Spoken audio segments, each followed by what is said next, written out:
In 1976, Cape May, New Jersey, received two verdicts within 6 months of each other.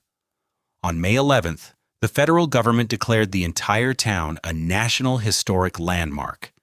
Not a single building, the whole place, block by block, protected by law.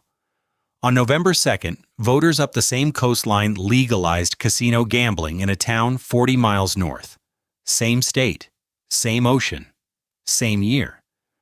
It was not the first time the two towns had answered the same question differently. 98 years earlier, in one November night in 1878, fire crossed Cape May's wooden center in under 11 hours. And by the hotel's own surviving account, never confirmed in a newspaper of the time, cut the town's rooms from 2,200 to 200 before sunrise. This is the story of a town that lost every contest it entered and the strange arithmetic by which losing saved it. Chapter 1. The First Resort. Losing came later. In 1766, Cape May did not have a rival, a contest, or anything to lose. It had a newspaper advertisement printed in Philadelphia, offering a large, good 2-story house at the southern tip of New Jersey, open to the sea within 1.5 miles of the shore, where people already resorted for their health and for bathing in the water. It ran in the Pennsylvania Gazette, and by the account most historians accept, it is the first documented advertisement for seaside bathing printed anywhere in the country, a generation before George Washington took the oath of office. The exact hand behind it is lost to time. What survives is the claim itself, and the claim was true. This stretch of coast really was the place to go. The reason had nothing to do with the water being better here than anywhere else on the Atlantic seaboard, and everything to do with where the water was. Cape May sits at the southern tip of a narrow peninsula, ocean on one side, the mouth of Delaware Bay on the other. And for a young country whose money and whose sickness were concentrated in 3 cities inland, that position mattered more than any other fact about the town. It was the nearest salt water for Philadelphia, for Baltimore, for Washington, decades before a single mile of railroad had been laid anywhere near this coast. A wagon, then a boat, then eventually a boat alone, was the whole of the technology required to get here. In 1801, a man named Ellis Hughes opened the island's first real hotel, the Atlantic Hotel, a working inn with a proprietor and a register, at a time when most visitors to Cape Island still boarded in spare rooms rented out by local farm families for the season. That same year, a stagecoach line began running from Philadelphia, a 2-day journey over unpaved roads through the pine country of southern New Jersey. It was slow, it was uncomfortable. People came anyway, and by 1816 they no longer needed the stagecoach. Regular steamboat service began running from Philadelphia by way of Newcastle, Delaware, cutting the trip to a single day on the water. By mid-century, the round trip cost $6, meals included, and the boat left every morning. The same year the steamboat started, a Cape Island man named Thomas H. Hughes built something the town had not seen before, a boarding house so large that his neighbors could not imagine who would ever fill it. Cape Island in 1816 was still a scatter of farmhouses and a single real hotel. Hughes's building rose above all of it, financed on nothing but his own confidence that the summer trade would keep growing the way it had been growing for 50 years. The town did not share his confidence. Locals called the place Tommy's Folly, the joke being that a man had bet his fortune on a building this size in a village this small, and would be the one left owning the debt when the rooms stayed empty. The rooms did not stay empty. In 1828, Hughes was elected to the United States House of Representatives, and he renamed his hotel for the institution that had just elected him. Tommy's Folly became Congress Hall. The name has not changed since. 27 years after a joke about a building too big for its town, the joke had become an address that a sitting president chose for himself. In 1855, Franklin Pierce spent a week at Congress Hall, the first president of the United States to summer anywhere on the New Jersey shore, and he picked the hotel that Cape Island had once mocked as an old fool's overreach.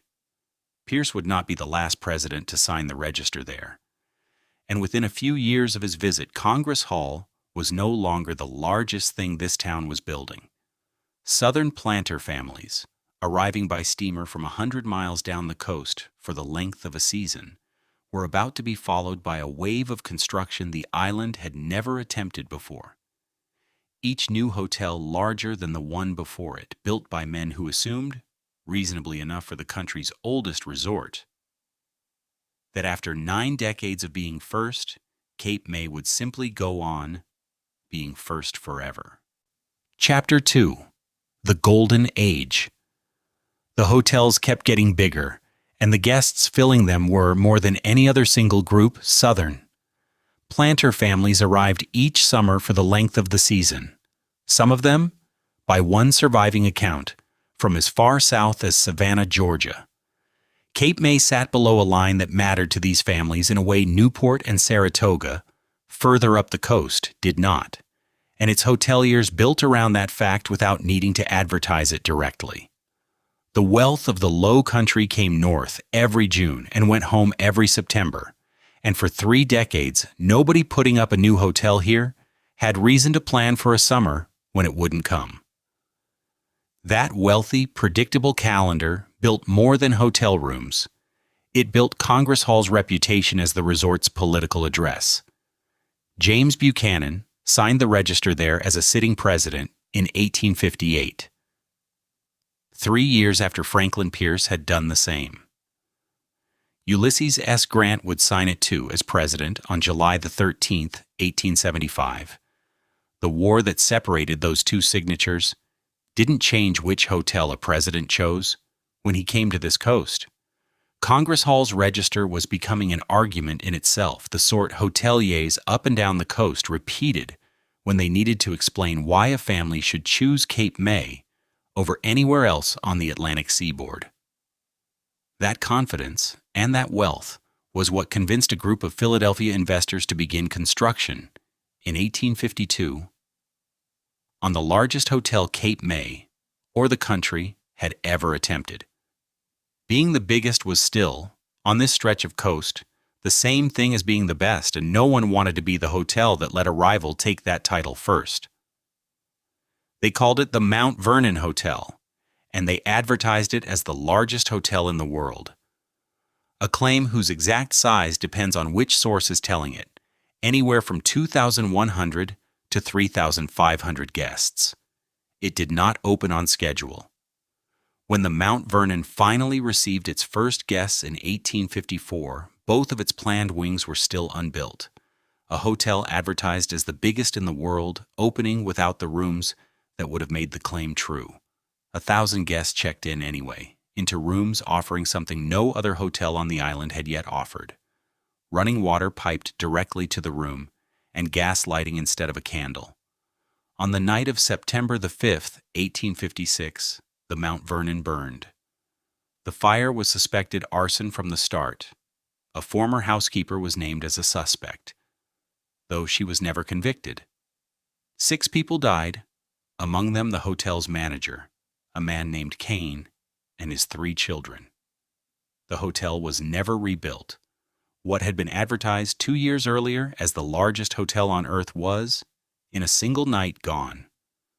A few months later, the mansion house burned as well. Between the 2 fires, Cape May lost 2,400 hotel rooms in under a year, a number the resort would spend most of the next 2 decades trying to replace. The rebuilding continued anyway, because the guests kept coming, and because nobody putting up a new hotel in 1858 or 1859 had reason to expect they would stop. They stopped in 1861. Congress Hall, by one account, flew a South Carolina flag on its lawn that spring, the kind of gesture a resort makes when a large share of its business comes from below a line on a map. The flag did not survive the season, and neither did the business behind it.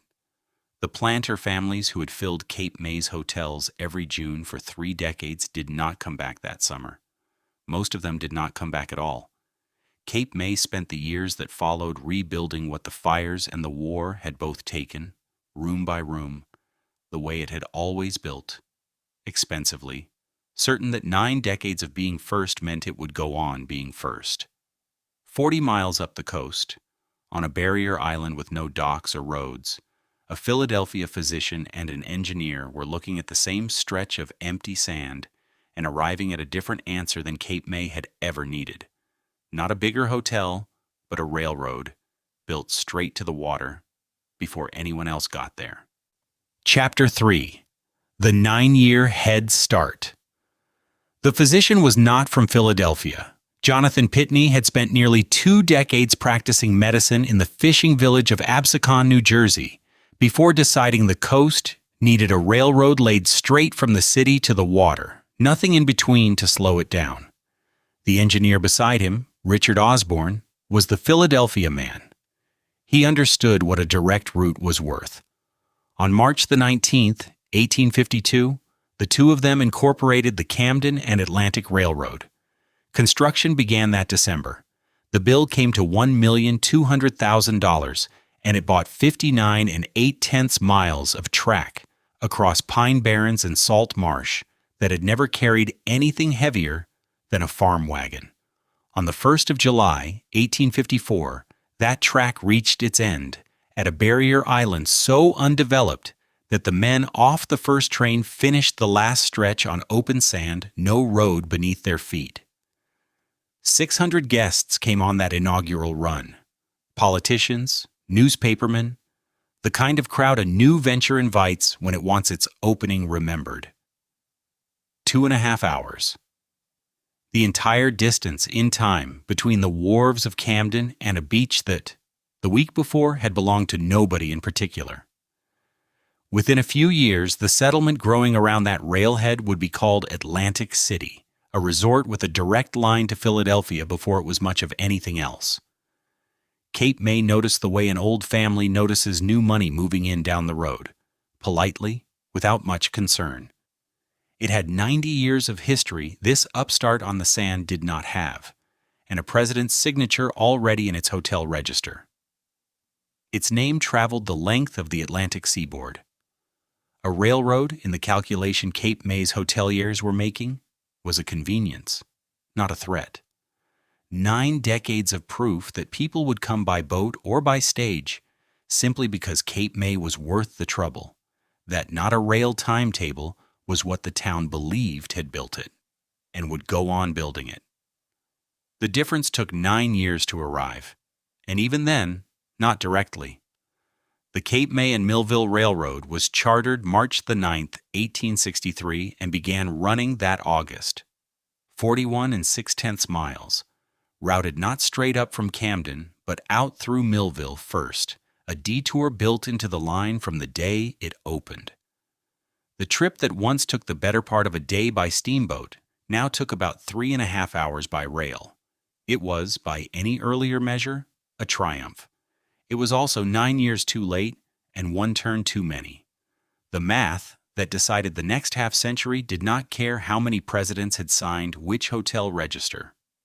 A family planning a single day at the shore, the kind of trip becoming for the first time affordable to people who were not planters or bankers, chose the destination that cost less and took less time. Atlantic City offered a straight run from Camden at a lower fare.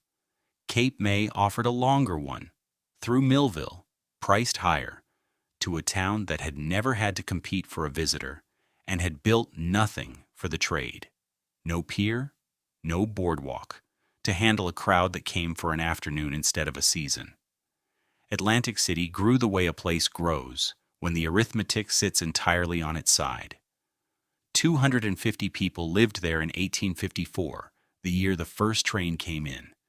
By the census of 1900, the count stood at more than 27,000, 108 times over in 45 years. Cape May's population crept forward at the pace of a town living on a reputation instead of a railroad. It had been the first resort on this coast for 90 years.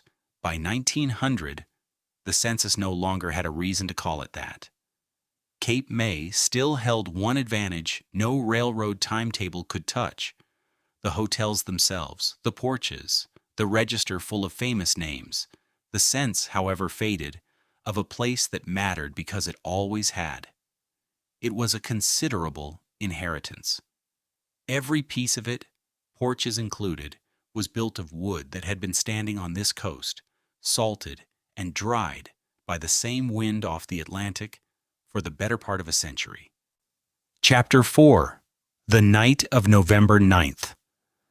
That wood was the whole of Cape May's fortune by the autumn of 1878, and on the morning of November the 9th, at about 7 o'clock, it caught fire. Workers on the roof of the Stockton Hotel were the first to see it, smoke rising thin and pale from the direction of Ocean House, a few blocks off on Perry Street. Cape May had had small fires before, put out inside an hour, forgotten within the season. This one did not behave that way. A northwest wind was blowing at 35 miles an hour, gusting past 50, and it took the flame off the Ocean House roof and carried it straight down Perry Street, the way a wind carries anything light and dry across an open field. The hotels standing along that street had been built by the same rule for 60 years. Wood, close together, porches touching porches, no brick, no distance, nothing between one roof and the next but a few feet of November air. The wind did not have to work for its fire. The street had been built to burn as a single piece, and on the morning of November the 9th, it did. Guests still on the island for the tail end of the season went into the street with whatever they could carry, joining hotel staff and townspeople already moving ahead of the smoke. There was time for that, if for little else. The fire did not trap anyone inside the buildings it took. It simply took the buildings, one after another, faster than any line of men with buckets could have slowed it, with or without the equipment the town had on hand. That equipment was little enough to begin with. One hand pump. 1,500 feet of hose, which tore apart in sections as it was laid across the street, the rubber giving out under pressure it had never been built to hold. 3 chemical engines. 1 ladder. The fire chief had gone before the town council earlier that year and asked for money to replace equipment he already knew was inadequate for a fire of any real size. The council had turned him down.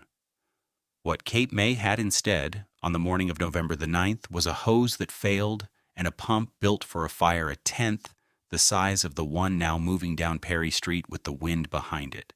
A steam pump was put on a train in Camden, 90 miles up the line, the only machine anywhere in the region with the capacity to answer a fire like this one. It arrived by early afternoon. By the time it did, Congress Hall was gone. Ocean House was gone. Columbia House and Center House were gone with them, and at least 3 more hotels beside, and the steam pump that might have saved any one of them arrived in time to help save what was left of the town instead.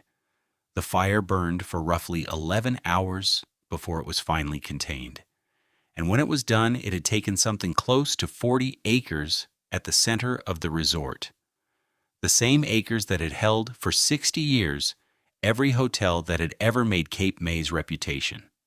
By the account kept in the history of the Chalfonte, the one major hotel the fire never reached, Cape May's room count fell that night from 2,200 to 200. No surviving newspaper from 1878 puts the number in print. Nobody who watched Perry Street burn needed one to tell them what they had lost. No one died in it. That fact would be repeated for years afterward, by people who had watched their hotels disappear and still counted the day, on balance, as something short of the worst thing that could have happened. By morning, Cape May was a town standing at the edge of 38 to 40 acres of ash, looking at what was left of 90 years of building, with winter 6 weeks off and nowhere left to put a guest. Within days, Philadelphia's newspapers had an opinion about what should rise from that ash. Cape May had one too. The 2 opinions did not agree. Ballant Chapter 5. The Wrong Decision. Philadelphia's papers were not vague about what they meant. Rebuild it modern, they advised. Brick and stone where there had been wood, hotels large enough to hold their own, against whatever Atlantic City or Newport built next. It was reasonable counsel, the kind a city on the rise offers a smaller neighbor that has just watched 40 acres of itself turn to ash overnight. Cape May read it and did the opposite. The men who had owned the great hotels on Perry Street were, that winter, working with less capital than the burned buildings had cost to put up in the first place. What capital remained went toward caution rather than ambition. Nobody who had just watched a spark on a shingle roof erase 90 years of construction in 11 hours wanted to build the next version of that same risk, only bigger.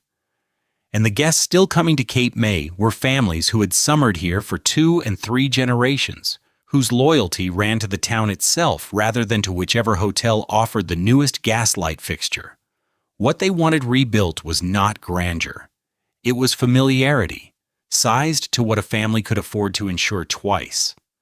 So the great hotel lots were cut apart. Where a single building had once run the length of a block, deeds now described narrow parcels 40 and 50 feet wide. And on those parcels rose something Cape May had never built in quantity before: small wooden cottages, gabled and porched, ornamented in the fussy Victorian manner the era favored, built for one family rather than for a season's worth of paying strangers. Much of that rebuilding ran through a single drafting table.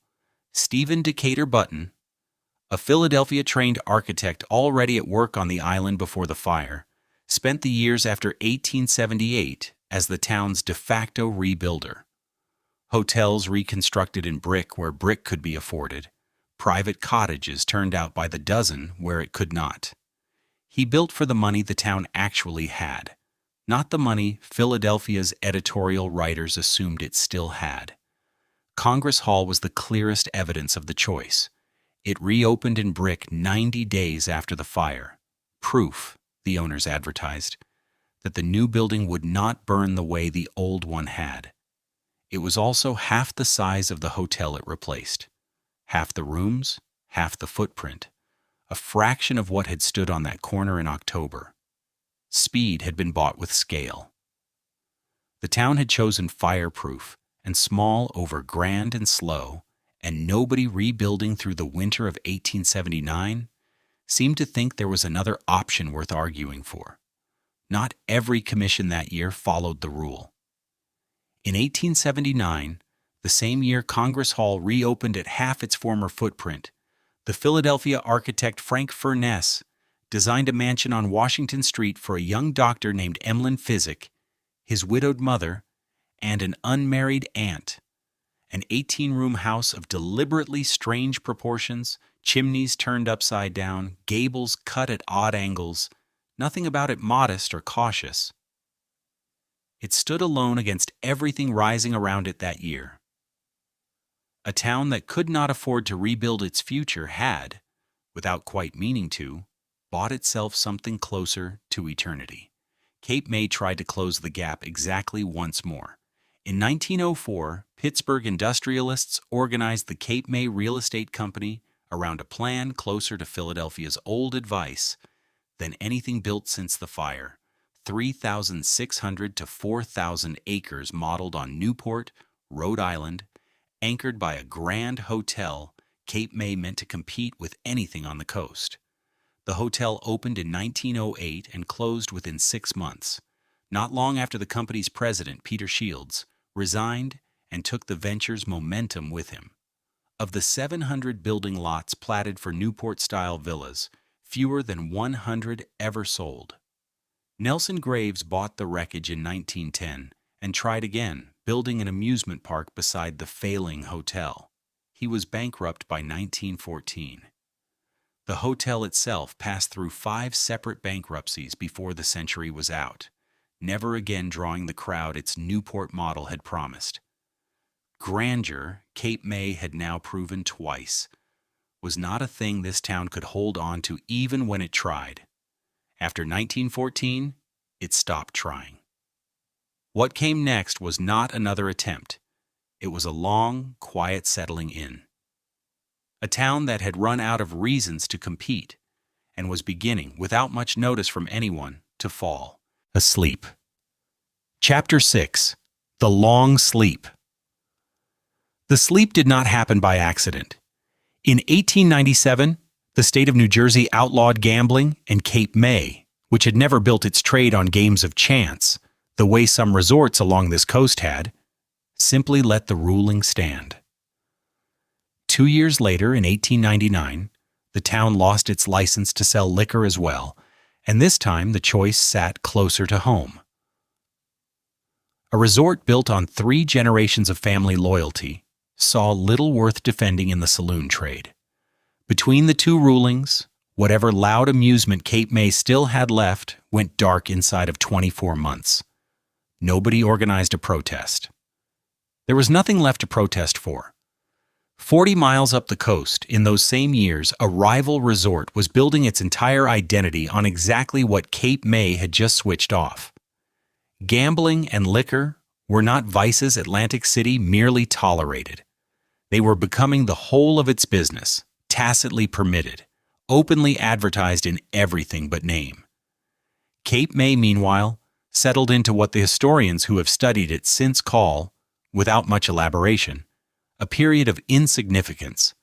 Not a collapse anyone could point to, just a slow drop out of the conversation about where the country's fashionable resorts were.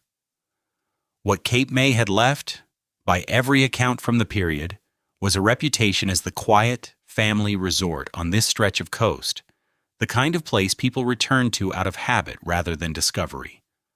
Nobody was building anything new to attract a stranger. The houses raised after the fire of 1878 grew old, the way houses grow old when the money to maintain them stops arriving on schedule. Porches sagging, paint going unrenewed, rooms built for one family carved into 4 and 5 for the rooming trade, the whole structure finally wrapped in a skin of cheap asbestos shingle that at least kept the weather out. This was not restoration. It was upkeep on the smallest possible budget, applied by owners who had stopped expecting the town to matter to anyone outside it again. By the 1920s, the contrast up the coast had sharpened into something close to cruelty. Enoch Johnson, the boss who ran Atlantic City through Prohibition, was clearing something in the neighborhood of $500,000 a year from liquor that never stopped flowing, gambling rooms that never closed, and an arrangement with the local police that made the whole operation close to official. Cape May's own liquor ban, obeyed without incident for 3 decades by then, had bought the town nothing measurable. Atlantic City, breaking the same law nightly, had bought itself a fortune. The quiet held for the better part of 6 decades until the sea itself decided to end it. In March of 1962, a storm that would come to be called the Ash Wednesday Storm for the holy day it struck, battered the Jersey shore for the better part of 3 days, from the 6th of the month to the 8th. When it finally pulled back, 13 of Cape May's 15 boardwalk blocks were gone. Convention Hall, the town's largest public building, was damaged beyond any repair that made financial sense. Across Cape May County, more than 1,200 houses were destroyed outright, and water stood 2 feet deep in streets that had never flooded within living memory. There was no boardwalk empire left to envy now, and no family loyalty large enough to paper over what the storm had done. The town that had spent 6 decades quietly declining now looked for the first time finished. A resort with no gambling, no liquor trade, a broken boardwalk, and rooming houses held together with asbestos shingle and habit. It was at this lowest point, with the water still standing on Washington Street, that Cape May looked less worth saving than at any moment before or since. Word was already moving south from the capital that money would follow the wreckage. Federal dollars, earmarked for something the planners were already calling renewal. Before a single dollar of it arrived, the government sent someone else first, an architect, assigned to walk the storm-broken streets and write down exactly what was still standing. Chapter 7. The Bulldozer and the Architect. The money did arrive, eventually, and by the time it did, Cape May had a mayor who already knew exactly what he wanted to do with it. Frank Govry took office in 1964, convinced the town's problem was not too little history, but too much of it. Old hotels, older cottages, porches sagging under decades of unrenewed paint, none of it, in his reading, worth the cost of saving. Modern visitors wanted modern rooms, air conditioning, parking close to the door. Govry pursued demolition with the confidence of a man rescuing a town rather than erasing one. By 1969, more than 100 documented 19th century structures were gone. 3 new streets had been cut through the old downtown, and a high-rise called Victorian Towers stood where a scatter of 19th century rooming houses once had. In 1967, the Federal Department of Housing and Urban Development approved his plan and backed it with $3 million. The centerpiece was a 77-acre development the planners named Victorian Village, a pedestrian mall and shopping center, its storefronts dressed in ornamental facades, built to resemble exactly the buildings coming down around them. Cape May was not being modernized. It was being replaced with a picture of itself, built from plywood and paint over the ruins of the real thing. Enter Carolyn Pitts. The National Park Service had sent her to Cape May in 1962 after the Ash Wednesday storm with a narrow assignment: catalog the historic buildings still standing so federal planners would know what they had to work with. She kept at the work long after the storm damage was recorded, cataloging on through the years the city spent deciding what to tear down, until the demolition crews began treating her file as a punch list instead of an inventory. Pitts watched the city that had hired her destroy, one building at a time, the structures she herself had counted and measured. She turned against the project and against the office that was paying for it. What followed was not one confrontation, but a decade of paperwork. Pitts wrote to residents listing what had already come down and what stood to go next, work precise enough and public enough that people who had never once thought about a cornice or a gable began keeping count alongside her. On December the 29th, 1970, that count produced its first hard result. The federal government placed the entire town of Cape May on the National Register of Historic Places. Not one building, all of it. The nomination bearing Pitts's own years of work. Not every rescue that decade came from a preservationist. In 1968, a radio evangelist named Carl McIntyre bought the failing Congress Hall with money raised on his daily broadcast and converted it into a conference center for his own ministry. No interest anywhere in his reasoning in Victorian architecture for its own sake. The building survived regardless, repurposed rather than condemned, standing through the same years the wrecking crews were working 2 streets over. 2 years later, in September of 1970, a small group of residents formed the Mid-Atlantic Center for the Arts for a single purpose: saving the Emlyn Physic Estate, the 18-room Frank Furness mansion, from the demolition list. The city bought the estate that year rather than tear it down, and the new center leased the building and restored it themselves, volunteers patching the roof and reglazing the windows with their own hands through that first winter. By 1972, the arithmetic of the town had shifted enough to reach the ballot box. Voters removed Govry from office and replaced him with Bruce Minix, a mayor who ran on preservation instead of renewal. The first time in this town, in a decade, that saving a building had been the winning position rather than the losing one. Cape May now had a federal listing, a rescued mansion, a converted hotel, and a former mayor's bulldozers standing idle. What it still did not have was the one designation that would make all of it permanent. That decision belonged to Washington, and it would arrive in the year the country turned 200 years old. Chapter 8. 2 Verdicts. Washington's decision arrived on May the 11th, 1976. The Department of the Interior designated the entire historic core of Cape May a National Historic Landmark District. Not one hotel, not one street. The whole town, boundary to boundary, 380 acres of it, more than 600 buildings inside the line. The designation was not a plaque. It was not an honor roll entry. It was not a suggestion for a city council to weigh against next year's budget. A National Historic Landmark carries the weight of federal law, and the town's own Preservation Commission, empowered by that same listing, gained the standing to reject a window, a fence, a roof line on any building inside those 380 acres, for any reason it saw fit. Cape May had spent a century losing every argument it entered. This one it won by doing nothing more than surviving long enough to be counted.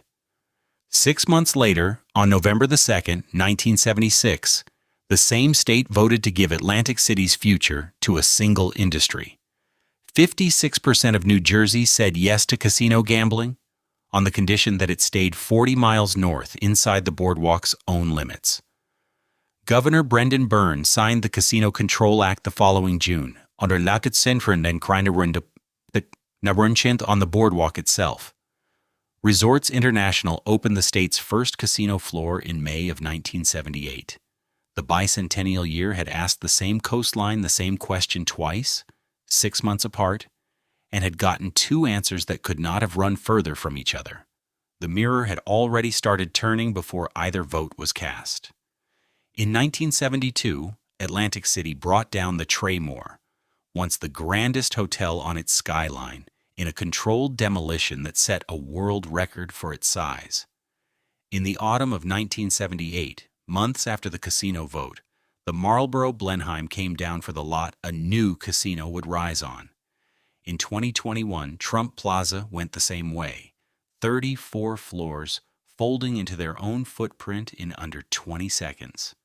3 different decades, 3 different hotels, the same firm setting the charges each time. One family company, Controlled Demolition Incorporated, hired again and again across 50 years to clear away what Atlantic City's own gamble had made too expensive to keep standing. The tally today runs in numbers, not metaphors. Atlantic City's poverty rate stands at 32.3%, better than 2.5 times the national average. Cape May's stands at 10.3% below it. Atlantic City's median household income is $41,028. Cape May's is $62,576. Cape May itself counts fewer than 2,700 year-round residents, too small to have ever won a straight fight against its rival. Yet the county around it now draws 12.1 million visitors and $8.1 billion a year. Money spread across 16 towns, not the city alone, much of it paid to sleep in the same small, gabled cottages the fire's aftermath produced, rented out by the room, bed, and breakfast, by owners who never planned to run a hotel. Congress Hall is still on that street. Carl McIntyre's ministry kept its rooms open into the 1980s, on faith and radio pledges, until neither was enough. The guest floors went dark by the early 1990s and stayed dark for a decade. In 2002, McIntyre's own grandson reopened the hotel, $25 million in years of restoration later. The same building that had opened as Tommy's Folly in 1816 and been mocked, once, as too large for the town that built it. 40 miles south of the dark towers on any given evening, the painted ladies along Perry Street and Washington Street turn on their porch lights, small bulbs on cottages built from wood that could just as easily have burned twice, or been carted off by a bulldozer in 1968. Up the coast, the lots where the Traymore and the Marlboro Blenheim and Trump Plaza once stood sit dark, waiting on buyers who have not come. The lighthouse built in 1859 still turns its beam 24 miles out over both towns, unbroken since before either one had cast a single vote about what it wanted to become. It still finds them both every night the same.